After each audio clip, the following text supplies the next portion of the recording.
Hi there! In this video, I'm going to show you how I made my Little Dancing Lumpy Boy from my previous video, Space Circus. So if you haven't seen the video, then go ahead and click the link on the screen now, because why the hell wouldn't you want to watch it, you big, massive jerk? So I'm going to show you how I made this beautiful dancing boy. Look at him! So first, we're going to need a materials list.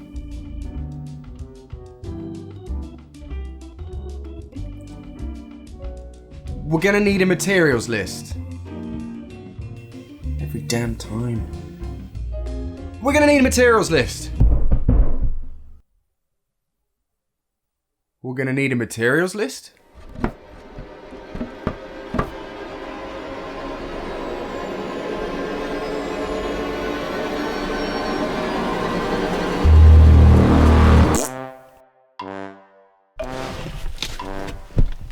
Oh! Ding dong doorbell. Hello? Are you living in my attic? Because it looks like you're living in my attic. No. Okay, yes. I live in my house, and your house is roof floor. How long have you been up here? Since the last materials list. Are you okay up here? Yes. I need to be close for the lists. I need to be ready. Okay. I'm dedicated. Would you like to come down and read the materials list? Okay. Hello. Oh.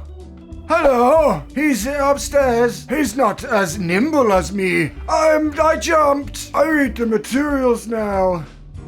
You will need scrap plasticine, kitchen foil, monster clay, the eyes I stole from a doll, plain flour, not for cake,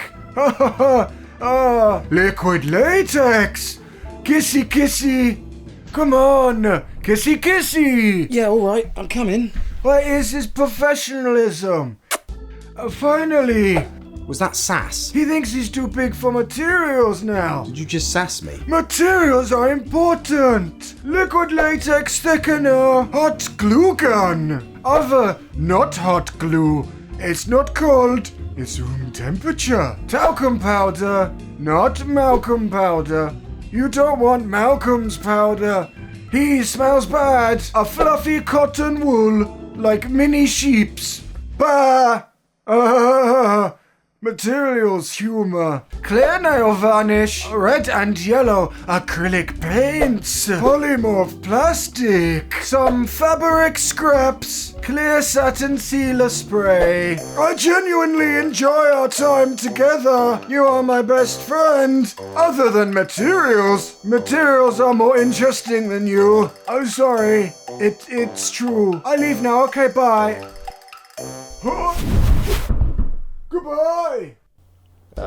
So I began with the basic concept sketch for our Little Dancing Lumpy Boy. It's quite a simple sketch, I know, but I only like to have a basic idea of where I'm heading with a monster and then find it mostly in the sculpting and modelling stage, rather than having everything locked down at the concept drawing stage. Just the way I enjoy working more, so deal with it, you jerk! Why are you being such a jerk to me today? So to make the Little Dancing Lumpy Boy, I first started with the body. So I began with sculpting his basic body shape out of clay. So to do that, I started building a base for the sculpt out of scrap plasticine, so I would use less monster clay. So I then covered the plasticine in foil to keep it separate from the monster clay. This just makes it so much easier to separate the clay from the plasticine afterwards when you want to reuse it. So we warm our monster clay in the microwave until it's usable. Just be careful if this is the first time you've used monster clay because it can get really hot in the microwave. Then take our warmed clay and coat the foil covered base in it. So once that's done, I popped the eyes on. Then I built up clay around them so they're sat in eye sockets. So the next step is to sculpt our mouth out of monster clay and put it on our boy. I actually messed up the mouth first time and had to replace it, but I'll show you that later. So now for everyone's favourite bit, the latex. So I mixed some of my liquid latex with the liquid latex thickener until I had a paste. So I then coated the body with this thickened liquid latex mix and let it dry. Once it was dry,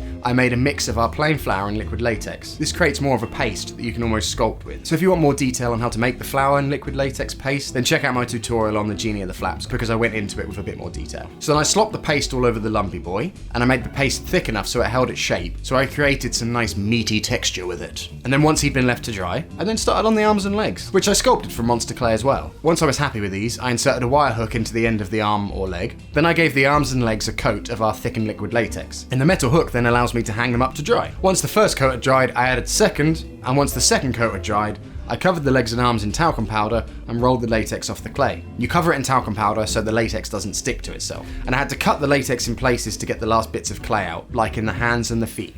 That's not a foot. I then glued the slits up that I just cut with our modelling glue, and then once the glue had dried, I covered the seam up with more of our thickened liquid latex. And then once the legs and arms were all dry, I stuffed them with some of our cotton wool. So the body was now dry enough to be removed from the sculpt. This just peeled off easy enough. So this was the stage I realised I hadn't done the mouth quite right. I needed the top lip to be a little bit proud of the bottom so the teeth could sit up underneath it. So I cut his lips off with a scalpel. And then I sculpted some new lips on his old body and covered those in a couple of coats of liquid latex. Then I cut holes in his face for his eyes. And I took our doll's eyes and did my old trick of painting them with red paint, removing some of the paint, and then once the paint has dried, coating it in clear nail varnish. And I took all of the arms and legs and glued them to his little nuggety body. And once the glue had dried, I covered up the seams with more of our thickened liquid latex. Once the new mouth had dried, I peeled it off and trimmed around the edges. Then I glued it to his body and covered around the seams with yet more latex. And then I took our eyes and glued them into his face. Now he's assembled and ready for his paint job. So I'm going to paint him with a similar technique that I've used in the past. I just took the red acrylic paint and watered it down a bit and applied it all over his body. And I just used kitchen roll to wipe off all the excess on the high points. So the watered down paint will pool and collect in all his recesses. This will give us some depth to those lumps. And then once that paint has dried, I of course cover his whole body in some non-thickened liquid latex. And then wait for our lovely boy to dry.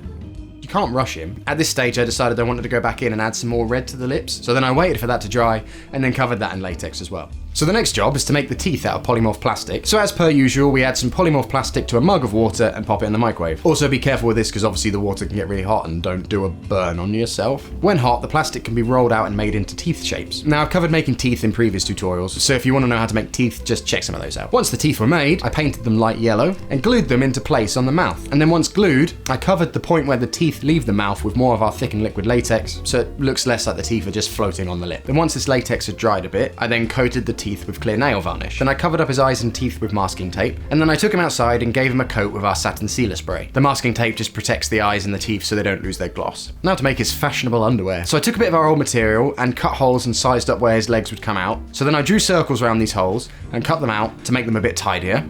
And I got some strips of blue elastic material and glued these around the leg holes and the waistband. Then I used this same material to make the Y-shaped detail above the leg holes. So I just trimmed this down to shape and glued it on as well. I then popped the pants on our boy to cover his modesty, and then flipped him over and glued them on from the back to hold them in place. I know he can't take them off if they're glued on, but I don't think he really minds because he really does love those pants. And we're done. One beautiful dancing lumpy boy. He's not in a dancing mood today. It's also worth mentioning, and you probably saw it in some of the footage, that I added wire in his legs to animate him, but I don't really want to talk about the mechanics of animating him in this video because I want to refine my process and come back to it later because I didn't really build him very well for animating, and I prefer to talk about it when my process is better. So I just want to thank my newest patrons, and if you fancy becoming a patron and helping me out on these videos and getting yourself some rewards in the process, then head on over to my Patreon page. Just recently uploaded my first ever Patreon vlog. This is a series for my patrons that I'm going to start doing monthly to give you a bit of an idea what happens behind the scenes in between my main videos. There's also rewards like VFX breakdowns and monster Q&As and various other bits and bobs. So if that's the kind of thing that interests you and you want to help me out with these videos, then head on over to my page. Anyway, I need to thank my newest patrons, and their names are Rima Borisova, Michael Stout, Black Sticky, Ryan Taylor, Selva Beat, Stephen Bugenhagen, Aaron97, Lucina Leia, Call Me Corn, Samaya Binti Hossein, and Alex Wood. Thank you so much for your support. Really helps me to increase the production values of these videos. And more importantly, it helps me to build creepier monsters. Anyway, thank you for watching. I hope you enjoyed this video. Hopefully you found it interesting and you'll be able to take some of the techniques away and use them for yourself. Okay, thank you, bye. Goodbye!